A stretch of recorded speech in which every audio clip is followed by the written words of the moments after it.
বন্ধুরা, good morning. আপনাদের সবাইকে জানাই সঞ্চিতা ডেলি লাইফস্টাইল ব্লগ চ্যানেলে ভেরি ভেরি ওয়েলকাম। আজকেও একটি নতুন ব্লগ নিয়ে এসে গেছি। আশা করি আপনাদের সবার খুব ভালো লাগবে। এই যে আমরা স্টেশনে এসেছি আর আমরা অ্যাকচুয়ালি বাড়ি যাচ্ছি আজকে। মানে এই ভিডিওটা আমি শ্যুট করেছিলাম 7 তারিখে, তো আমার মেয়ের এক্সাম শেষ হয়ে গেছিলো 6 তারিখে, তো আমরা 7 তারিখে বাড়ি যাচ্ছি। আমাদের টিকিট অলরেডি হয়েছিল। এই যে আমরা সাইড আপার মানে সাইড লোয়ার আমার হাজব্যান্ডের, আর আমরা আপারে পেয়েছি। তো আমি আপারে মানে সিট পেলে ভীষণ হ্যাপি হয়ে যাই, কারণ আমার মেয়েকে নিয়ে আমাকে একটা সিট অ্যাডজাস্ট করতে হয়, তো সাইডে ঘেরা থাকে, তো অত ভয় লাগে না। তো আমরা মনের মতন সিট পেয়েও গেছি। তো আমি এবারে উঠে যাব, মেয়ে তো অলরেডি উঠে বসে আছে। তো এবারে আমি উঠে যাব। আর প্লিজ আমাকে সাপোর্ট করুন, আমার চ্যানেলটাকে প্লিজ প্লিজ সাবস্ক্রাইব করুন, আমার ভিডিওগুলো দেখুন। আপনাদের ভালোবাসা আমার খুব জরুরি। তো আমি বাড়িতে যাচ্ছি, কিছু ইন্টারেস্টিং ভিডিও দেওয়ার চেষ্টা করব যতটা সম্ভব। ওখানটায় মেলা বসেছে, মানে বালিশাই মেলা, তো ওখানটায় গিয়ে কিছু কিছু ব্লগ দেওয়ার চেষ্টা করব। আপনাদের ভালোবাসা পাই না বলে আমার ভিডিওগুলো কেমন লাগছে প্লিজ কমেন্ট করে জানাবেন। আপনাদের এক একটা কমেন্ট খুবই জরুরি আমাদের জন্য, প্লিজ কমেন্ট করবেন। মানে রাত্রেবেলা উঠেছি তো 10:30টার সময়, তো ওইখানটায় উঠে আমরা খেয়ে দিয়ে ঘুমিয়ে গেছিলাম। আমি আর আমার মেয়ে খেয়েছি, আমাদের শরীর ভালো ছিল না, তাই আমরা বাড়ি থেকে খেয়ে আসিনি। এই যে আমার হাতে জলের ব্যাগ, আর এটা হচ্ছে কাপড় জামা কাপড়ের আমি একটা ব্যাগ নিয়েছি, আর আমার হাজব্যান্ড ট্রলি ব্যাগটা নিয়ে যাবে। খড়গপুর স্টেশন আসতে আর 2-3 মিনিটই বাকি আছে, তাই জন্য আমরা উঠে দাঁড়িয়ে আছি। তো এবারে ব্যাগটা নিয়ে খড়গপুর স্টেশনে নেমে তারপরে আবার ওভারব্রিজ ক্রস করে যেতে হবে। তো পুরো ভিডিওটা দেখতে থাকুন আমরা কোথায় যাচ্ছি। এই যে ট্রেন পৌঁছে গেল আর আমরা নেমে পড়লাম খড়গপুর স্টেশনে। তো এবারে যাব, আমার মানে বাড়ি যাওয়ার আনন্দটাই একটু আলাদা, তাই না? তো আমরা ভীষণ আনন্দ মানে এক্সাইটেড যে কখন যাব, তারপরে পৌঁছে গিয়েই শিব মন্দিরে যে বেশি বকবক না করে চলুন যাই। এবারে ওভারব্রিজ ক্রস করতে হবে। তো আমার হাজব্যান্ড তো একদম ফুল গতিতে চলে যাচ্ছে, তো আমরা পিছনে পিছনে দৌড়াচ্ছি, আমি আমার মেয়ে, কারণ আমরা ভিডিও বানাতে দাঁড়িয়ে পড়েছিলাম তাই জন্যে। আর এখানটাই দেখুন, ওভারব্রিজের উপরে উঠে দেখি না কত পায়রা খাবার খাচ্ছে। আর আমরা মানে এই ওভারব্রিজটা ক্রস করে বাস স্ট্যান্ডে যাব। এখানটায় দেখুন কেমন শুয়ে আছে, খারাপ তো লাগে অবভিয়াসলি, কিছু করার নেই।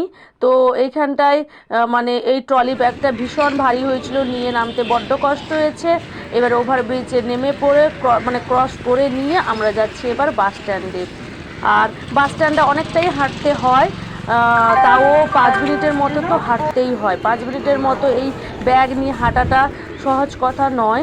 আর দেখুন রাস্তার ধারে কেমন নোংরা করে রেখেছে, কখন ঝাড় দিবে কী করবে কেন জানি না, একটা ডাস্টবিন রাখতে পারে না। প্রত্যেক দোকানি তো একটা করে ডাস্টবিন রাখতে পারে না, এরা কিছুই করে না, আর এরকম নোংরা করে ফেলে রেখেছে। বাস স্ট্যান্ডটাও দেখুন কেমন নোংরা। তো এগুলো দেখলে মানে খারাপ লাগে, আর ভিডিওতেও দেখাতেও খুব খারাপ লাগছে, কিন্তু কিছু করার নেই। এই যে আমরা এই বাসটাই যাব, এটা হচ্ছে দীঘা যাবে ডাইরেক্ট রামনগর দিয়ে, আর ঘুরে যাবে না। তো আমরা এই যে রামনগর লেখা আছে ছোট্ট করে, এগরা রামনগর, তো আমরা এই বাসটাই উঠবো। এটা ছিল এসি বাস, আর এই যে মেয়েকে উঠিয়ে দিলাম।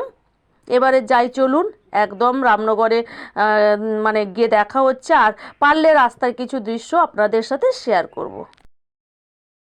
এই যে আমরা বাসে বসে পড়েছি, এখানটায় এসি বাস ছিল এটা, তাই আমার মেয়ে তো তাও শোনেনি, মামা কাজ খুলে দাও, ওর একটু মানে এই এসি বাসে আরও বসলে বমি বমি হয়। বমি মানে হয় না, কিন্তু ওর মনের মধ্যে একটা ভয় ঢুকে গেছে যে আমার বমি হবে।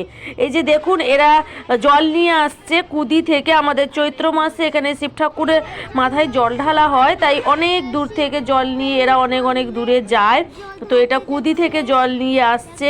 তো আমার মেয়ে জিজ্ঞাসা করলো মামা এগুলো কি, তো আমি তাকে বোঝাচ্ছিলাম, আর আপনাদের জন্য একটু ভিডিও শ্যুট করলাম। এই যে দেখেছেন প্রচুর পুরো রাস্তা জুড়ে, আর এখানটায় মাঠগুলো দেখেছেন সবুজ আর সবুজ, কি সুন্দর লাগছে দেখতে, শুধু চিনেবাদামের চাষ হয়েছে। এই যে নেমে পড়লাম আমরা রামনগরে এবং চলে এলাম। আর রাস্তায় কিছু ভিডিও বানাইনি, ট্রলি ব্যাগ ছিল হাতে, আর আমার কাঁধের ব্যাগ ছিল, সব ব্যাগটাই আমার কাছে ছিল, তাই জন্য আর কিছু ভিডিও বানাইনি। এটা হচ্ছে আমার মায়ের দোকান, মায়ের মানে স্টুডিও। এ হচ্ছে আমার বাবা। এই যে চলে এলাম স্টুডিওর ভিতরে। এইখানটায় অবস্থাটা দেখুন, লোক সাজে আর মানে এগুলো আগে ছবি তুলতো, লোক সাজতো আর ওই লিপস্টিক সিঁদুর এইসব মুছে দিত। তো ওটা রং করা হয়নি। এইখানটায় এই যে আমাদের দোকানে তপন কাকু বসে আছে, আমার মেয়ে বসে আছে আর দুজন লোক বসে আছেন। দোকান থেকে বাড়ি গিয়ে চান টান করে বিকালে চলে এসেছি, মানে ঘরের জন্য রান্না বান্না করে দিয়ে দিদি আর আমি চলে এসেছি মন্দিরে, শিব মন্দিরে। আমার হাজব্যান্ডও এসছে, মেয়েও এসছে সঙ্গে করে। এটা থানার কাছে শিব মন্দিরে আমরা এসছি। এখানটায় এসে তো আমার অনেকের সাথে দেখা হচ্ছে, আমার পুরনো বান্ধবীদের সাথে, পুরনো মানে এখনও আছে ক্লাসমেট, ওদের সবার সাথে দেখা হয়েছে। এই যে আমি বসে পড়েছি, এই শাড়িটা হচ্ছে আমার মায়ের শাড়ি, আমি পরে ফেলেছি নতুন শাড়ি। তো আমি ধরি না শাড়ি নিয়ে আসছি এখানটায়। তো এই যে শিবের মাথায় জল ঢালছি আর এইখানটায় এর পাশেই না থানা আছে। আমি ভিডিও করিনি কারণ পুলিশেরা বাইরে দাঁড়িয়েছিল তাই জন্য। আর এইখানটায় সব মহিলারা এবারে মানে শিবের মাথায় জল ঢেলে স্নান জলটা নিয়ে পুকুর ঘাটে যাবে জল খেতে।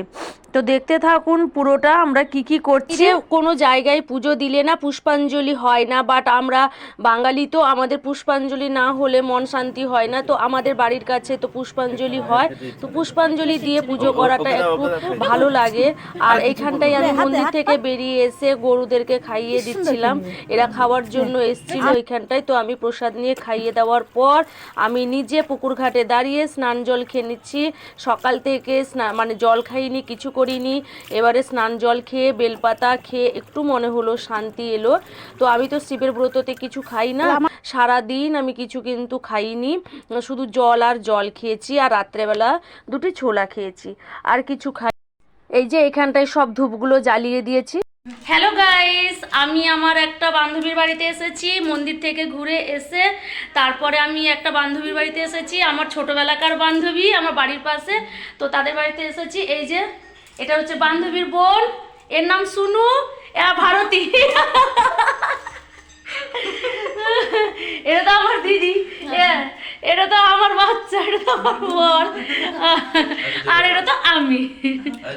এবারও দেখাচ্ছি পুচকা পুচকি, এবার দেখাচ্ছি পুচকা পুচকি। হ্যাঁ কেন সুন্দরী তো সেজে আছিস, দেখ সুন্দরী।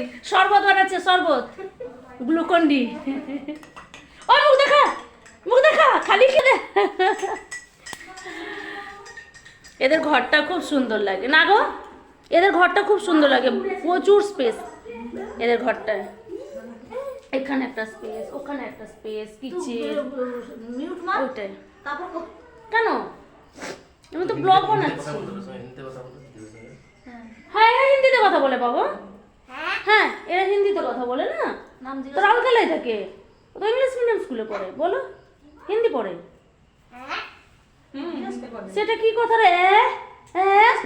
तो राउरकेला থেকে ওড়িয়া ওড়িয়া পড়ে না দাদা, ওড়িয়া नहीं उड़िया नहीं हिंदी इंग्लिश मीडियम না কম্পালসারি ওড়িয়া হয়ে গেছে না, कंपलसरी उड़िया আছে কিন্তু বেশি অতটা উড়িয়া পড়ে না। কিছু একটা তো জাতি হবে না টুকটাক পরিণত হবে। শিল্পীরা ওড়িয়া সব এত ফার্সি দেখতে পাগল হয়ে যাবে। হিন্দিটা বেশিরভাগ আর উড়িয়াটা কম জানা, আর ইংলিশ মিডিয়াম। আই এরকম ফ্রিজ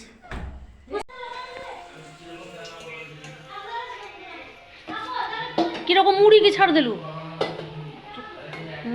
চুপ কেন চুপ?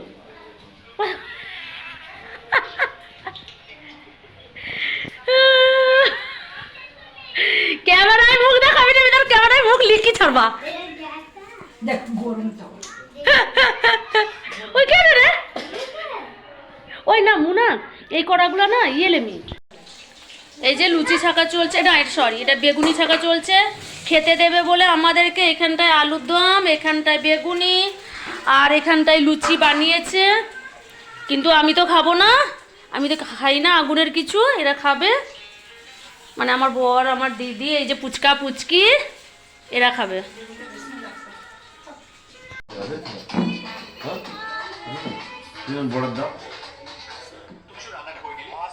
এত কিছু বানিয়েছে। দেখেছো তো, মাটি না, এই যে মাটির এক্ষুনি উপরে সঙ্গে সঙ্গে বেগুনি করে দিল, আলুর দম, মিষ্টি, তারপরে লুচি, এই যে খেতে দিয়েছে। প্রচুর কাজ করতে পারে। প্রবলেম। খাও, ভালো, হ্যাঁ পুড়ে পুড়ে